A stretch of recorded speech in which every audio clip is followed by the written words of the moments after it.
네, 이번 순서는 의원들의 의정 활동 소식을 자세히 살펴보는 시간 투데이 의정통신입니다. 지난 8일이었죠. 국방부가 사드 배치 결정을 공식적으로 발표한 이후 최근 우리 사회와 정치권의 뜨거운 이슈로 떠오르고 있습니다.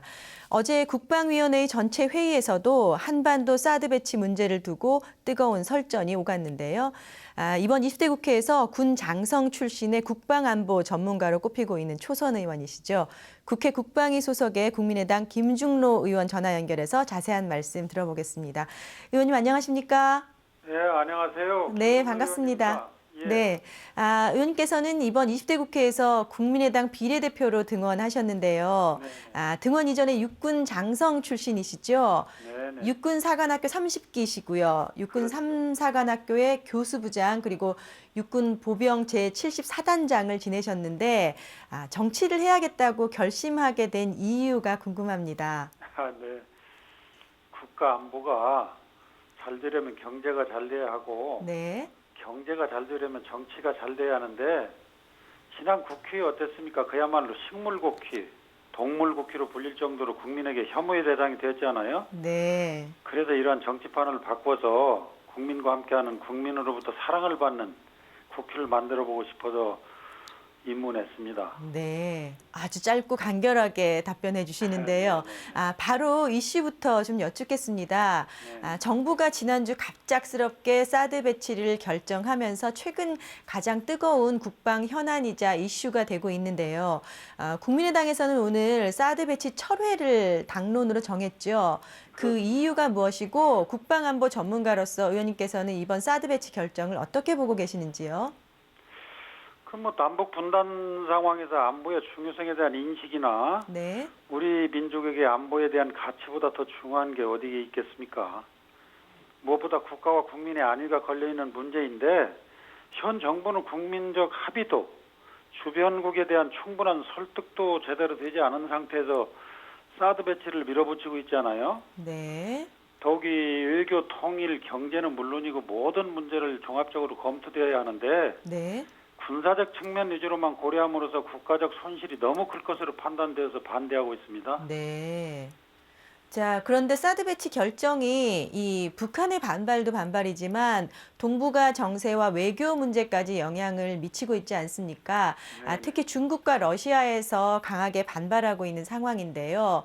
의원님께서는 어떤 해법이 있다고 보십니까? 글쎄요, 저희 입장은 반대니까 네. 물론 배치 포기가 최선의 방책이겠죠. 네. 그러나 현 상황에서 대책이라면 중국, 러시아에 대해서 사드 배치 결정으로 인한 불만을 최소화하는 외교적 작업을 지금이라도 최선을 다해야지 않겠어요?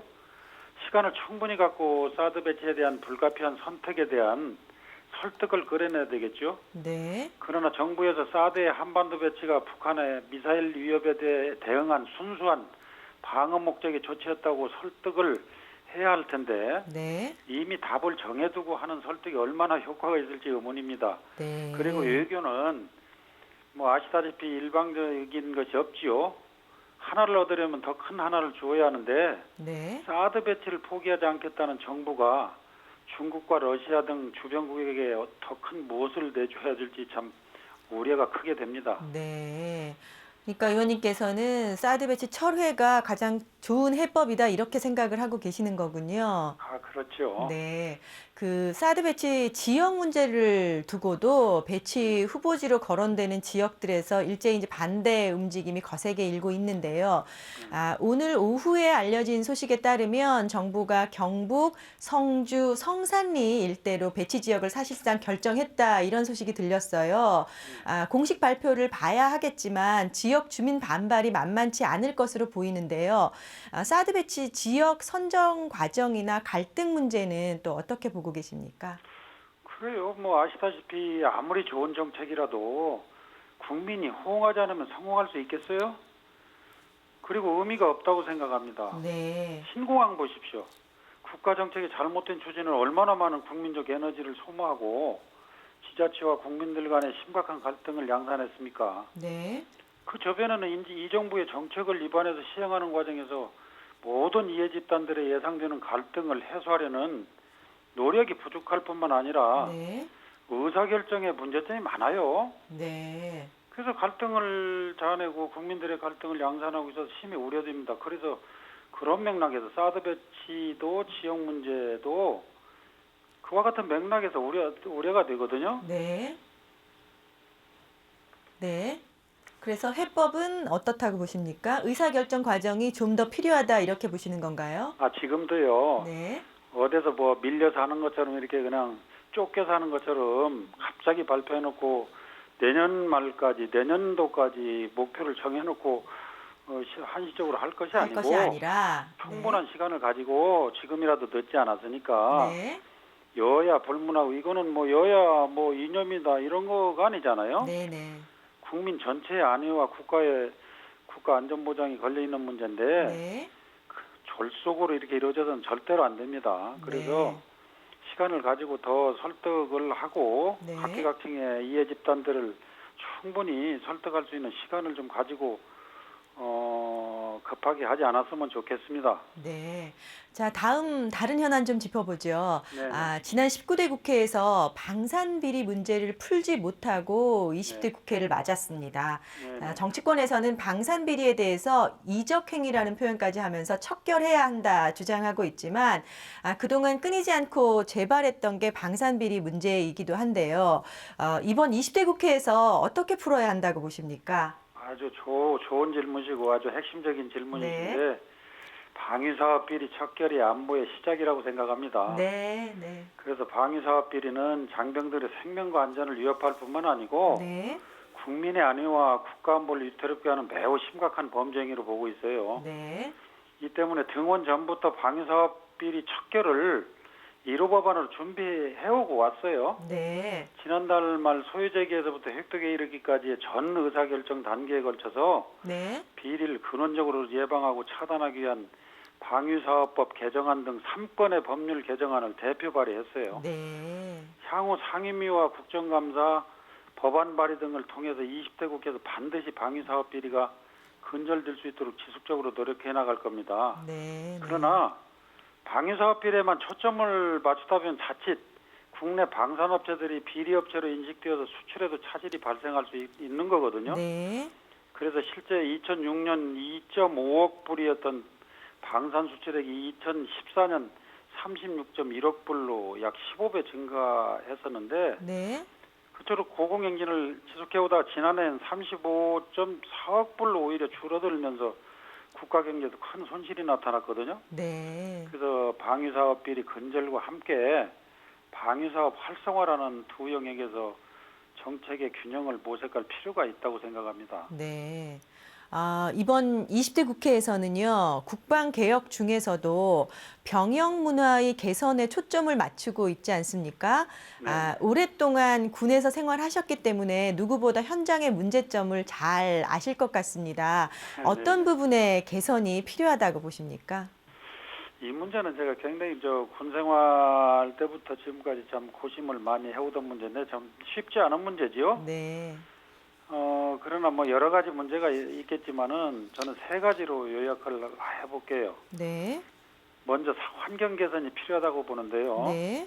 먹고 자고 입고 씻고 배설하는 인간의 기본적인 욕구가 네. 자연스럽게 이루어질 수 있도록 사회와의 격차를 획기적으로 바꿔나갈 필요가 있다고 봅니다. 네. 한번 생각해 보세요. 그 젊은이들이 30여 명이 춥고 더운 데서 장기간 생활한다고 하면 상상을 해보세요. 네네. 매일 매 시간 짜증나는 생활이 연속일 겁니다. 네. 그래서 훈련의 시간에 어떻게 하면 정서적으로 문제가 발생하지 않을까 고민해 봐야 될 것 같고 네. 두 번째로는 의식의 전환이 대단히 중요하다고 봅니다. 네.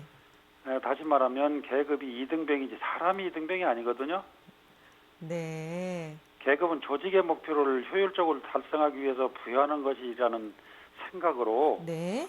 존중과 배려가 대단히 중요하다고 생각합니다. 네네. 그리고 세 번째는 합리적인 조직 관리로 볼 수 있는데 네. 뭐 잘 아시잖아요. 한자로 합자 아시죠? 합자. 합자라고요? 예, 합리적일 때 합. 네. 사람인변의 날이라고 입구자가 합쳐져서 합이거든요. 네네. 그죠? 네. 그 군대에서 말하는 모든 업무를 함께한다 이렇게. 의사소통을 통해서 네. 추진해가는 노력이 무엇보다 중요하다고 생각합니다. 네. 네, 그래서 네네. 이 세 가지를 네. 정말 획기적으로 개선한다면 군내 인권도 좋아지고 병영 문화도 개선이 될 획기적으로 거다. 개선할 거라고 네. 생각하고 이런 방향에서 추진해 가려고 합니다. 네. 의원님께서는 상임위도 국방위 소속이시잖아요. 네네. 좀 더 전문적인 상임위 활동을 위해서 보좌진들도 군 출신으로 꾸리셨다고 들었습니다. 예, 예. 그만큼 이제 상임위에 임하는 각오가 남다르신 것 같은데요. 네. 앞으로 이 상임위 및 의정 활동 방향은 어떻게 계획하고 계시는지 한 말씀 부탁드리겠습니다. 네, 아무래도 저는 이제 정말 야전 위주로 생활을 많이 해서 네. 야전 위주로 생활을 많이 해서 35년간의 군 생활을 통해서 그 터득한 경험을 바탕으로 네. 싸워서 승리할 수 있는 군을 만들어서 국민으로부터 사랑과 신뢰를 받을 수 있도록 최선을 다하겠습니다. 네. 자, 이번 20대 국회에 국방안보 현안이 산적해 있는데요. 네. 국익을 위한, 국민을 위한 방향으로 잘 이끌어 가주시기를 기대하겠습니다. 오늘 말씀 감사드립니다. 네, 감사합니다. 네, 지금까지 국민의당 김중로 의원이었습니다. 정부는 계속되는 저물가 때문에 고민인데 서민은 하루가 다르게 오르는 생활 물가에 힘들어하고 있는 상황. 지금 대한민국의 경제의 모습입니다. 소비자 물가가 올 들어서 계속 하락세인데도 불구하고 서민들이 느끼는 체감 물가는 떨어질 줄 모른다는 건데요. 물가와 체감 물가의 괴리, 그리고 브렉시트 등 글로벌 경제 여파에 최근 사드 리스크까지 겹치며 우리 경제의 그늘이 깊어지고 있습니다. 오늘 한 민간경제연구소는 한국 경기가 정점을 찍고 내리막길을 걷고 있다는 발표를 하기도 했는데요. 수치로 나타난 것보다 훨씬 심각한 민생 경제, 정치권의 좀 더 적극적인 관심과 대응책 마련이 이어져야겠습니다. 생방송 국회 투데이 브리핑 오늘은 여기까지입니다. 시청해 주셔서 고맙습니다.